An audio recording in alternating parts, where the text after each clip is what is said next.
Capítulo 4. Basura igual alimento.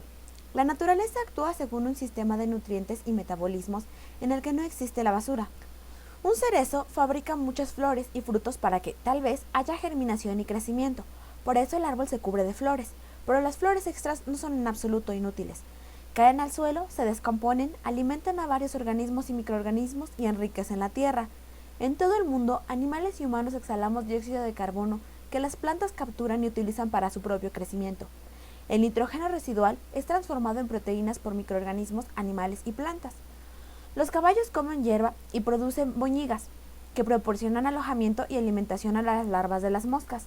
Los principales nutrientes de la tierra, el carbono, el hidrógeno, el oxígeno y el nitrógeno, entran en ciclos y son reciclados. Los desechos son alimentos. Este sistema biológico cíclico, de la cuna a la cuna, ha alimentado un planeta de inmensa abundancia y diversidad durante millones de años. Hasta hace muy poco, en términos de historia de la Tierra, era el único sistema y todo ser vivo en el planeta pertenecía a él. El crecimiento era bueno, significaba más árboles, más especies, mayor diversidad y ecosistemas más maduros y resistentes. Llegó entonces la industria y alteró el equilibrio natural de los materiales en el planeta. Los humanos tomaron sustancias de la corteza de la Tierra y los concentraron, los alteraron y los sintetizaron en enormes cantidades de materiales que no pueden ser devueltos inocuamente a la Tierra, por lo que podemos dividir desde entonces los flujos de materiales en dos categorías, materia biológica y materia técnica, es decir, industrial. Desde nuestro punto de vista, estos dos tipos de flujo de materiales en el planeta son simplemente nutrientes biológicos y técnicos. Los nutrientes biológicos son útiles para la biosfera, mientras que los nutrientes técnicos son útiles para lo que denominamos la tecnosfera, los procesos de producción industrial. Sin embargo, de alguna forma hemos evolucionado hacia una infraestructura industrial que ignora la existencia de los nutrientes del tipo que sean. Breve historia de los flujos de nutrientes de la cuna a la cuna de la cuna a la tumba. Mucho antes del auge de la agricultura, las tribus nómadas iban de sitio en busca de alimento. Tenían que viajar ligeros, por lo que sus bienes eran escasos. Algunas joyas y herramientas, bolsas y vestimentas hechas de piel de animales, canastos con raíces y semillas. Todo era confeccionado a partir de materiales locales. Una vez la vida útil de dichos objetos llegaba a su fin, podía fácil descomponerse y ser consumidos por la naturaleza. Los objetos más duraderos, como las armas de piedra o de sílex, podrían ser desechados. La salubridad no era un problema porque los nómadas estaban en constante movimiento. Podían dejar atrás sus residuos biológicos para realimentar el suelo. Para estas gentes había realmente un sitio donde arrojar los desperdicios. Las primitivas comunidades agrícolas siguieron devolviendo al suelo sus residuos biológicos, restituyendo nutrientes. Los agricultores rotaban las cosechas, dejando los campos abandonados hasta que la naturaleza los hiciera de nuevo fértiles. Con el tiempo, nuevas herramientas y técnicas agrícolas permitieron una producción más rápida de alimentos. La población creció y muchas comunidades comenzaron a tomar más recursos y nutrientes de los que naturalmente podían ser repuestos. Al concentrarse un mayor número de personas, comenzaron los problemas sanitarios. Las sociedades debieron de encontrar formas de deshacerse de sus desperdicios. También empezaron a tomar del suelo más y más nutrientes y devorar recursos como los árboles sin poder reemplazarlos al mismo ritmo. Un antiguo dicho romano dice que pecunia non olet, el dinero no huele. En la Roma imperial, los criados retiraban de los espacios públicos y de los retretes de los ricos los residuos, los cuales se arrojaban fuera de la ciudad. La agricultura y la tala de los árboles expoliaron de nutrientes los suelos, lo cual produjo la erosión, y el paisaje se volvió más seco y árido, con menos tierra agrícola fértil. El imperialismo de Roma y el imperialismo en general surgió en parte como respuesta a la pérdida de nutrientes. El centro se expandió para mantener sus vastas necesidades de madera, alimentos y otros recursos hacia cualquier lugar. Es sabido que, según se reducían los recursos y crecían las conquistas, la deidad agrícola romana, Marte, se convirtió en el dios de la guerra. William Cronon relata una relación similar entre una ciudad y su entorno natural en Nature's Metropolis, la metrópolis de la naturaleza. Señala que las grandes áreas rurales alrededor de Chicago, el granero de América, fueron realmente organizadas a través de los tiempos para proporcionar servicios a dicha ciudad. La delimitación de la frontera circundante no ocurrió a espaldas de Chicago, sino que estaba inextricablemente unida a la ciudad y alimentada por sus necesidades. La historia central del oeste del siglo XIX es la de una economía metropolitana que se expande, creciendo interdependencias cada vez más sofisticadas entre la ciudad y el campo. Observa Cronon. Por ende, la historia de una ciudad debe también ser la historia de sus alrededores rurales y la del bien del mundo natural en el que tanto la ciudad como su campo se ubican. Según se poblaba y crecían, las grandes ciudades generaron una presión increíble en su entorno circundante, extrayendo materiales y recursos cada vez más lejos, a medida que se iban esquilmando la tierra y tomando los recursos. Por ejemplo, al desaparecer los bosques de Minnesota, los leñadores se trasladaron a la Columbia Británica. Estas expansiones afectaron a los pueblos nativos. Los Mandan del Alto Missouri fueron diezmados por la viruela, en una concatenación de hechos consecuencia de la construcción de viviendas por quienes decidían establecerse. Con el tiempo, todas las ciudades del mundo construyeron infraestructuras para transferir los nutrientes de un sitio a otro. Las culturas entraron en conflicto entre ellas por los recursos, la tierra y el alimento. En el siglo XIX y a principios del siglo XX se desarrollaron los fertilizantes sintéticos, sentando las bases de la enorme intensificada producción de la agricultura industrializada. Los suelos hoy en día dan cosechas más abundantes de lo que podrían de forma natural, pero a cambio de graves consecuencias. Se erosionan a un ritmo sin precedentes y pierden así el humus rico en nutrientes.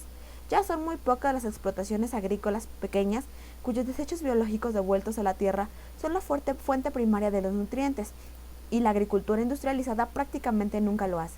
Es más, los fertilizantes sintéticos a menudo estaban contaminados con cadmio y elementos radioactivos propios de las rocas fosfatadas, un peligro del que normalmente no eran conscientes ni granjeros ni habitantes. Pero algunas culturas tradicionales habían entendido bien el valor de los flujos de nutrientes. En Egipto, durante siglos, los desbordamientos anuales del río Nilo depositaban en sus márgenes una rica capa de limo en los valles. Al retirarse las aguas, aproximadamente a partir del 3200 a.C., los agricultores egipcios estructuraron una serie de zanjas para el regadío que canalizaban las fértiles aguas del Nilo hacia sus campos de labranza. También aprendieron a almacenar los excedentes de alimentos para los periodos de sequía. Durante siglos, los egipcios aumentaron estos flujos de nutrientes sin sobreexplotarlos. Cuando en el siglo XIX entraron gradualmente en el país los ingenieros franceses y británicos, la agricultura egipcia adoptó los modelos occidentales. Desde la coronación de la gran presa de Asuán en 1971, el limo que durante siglos hizo la riqueza de Egipto se acumula tras el hormigón, y mientras la gente construye viviendas en áreas antaño fértiles y reservadas a la agricultura. Construcciones y carreteras compiten dramáticamente con la agricultura por el espacio. Egipto produce menos del 50% de sus alimentos y depende de importaciones de Europa y de Estados Unidos. Durante miles de años, los chinos perfeccionaron un sistema que prevenía la contaminación por patógenos de la cadena alimentaria y fertilizaban los campos de arroz con residuos biológicos, incluyendo las heces humanas. Incluso hoy en día, en algunos hogares rurales se espera a los invitados a cenar que devuelvan de este modo los nutrientes antes de marcharse, y es una práctica común entre campesinos el pagar a los domicilios para que les guarden en cajas sus evacuaciones corporales. Pero actualmente también los chinos se han vuelto hacia sistemas basados en el modelo occidental, y como Egipto, cada vez se están volviendo más dependientes de los alimentos importados. Los humanos somos la única especie que toma de la tierra amplias cantidades de nutrientes necesarios para procesos biológicos, pero que rara vez los devuelve en forma reutilizable. Nuestros sistemas ya no están diseñados para retomar así los nutrientes, salvo excepciones a nivel local.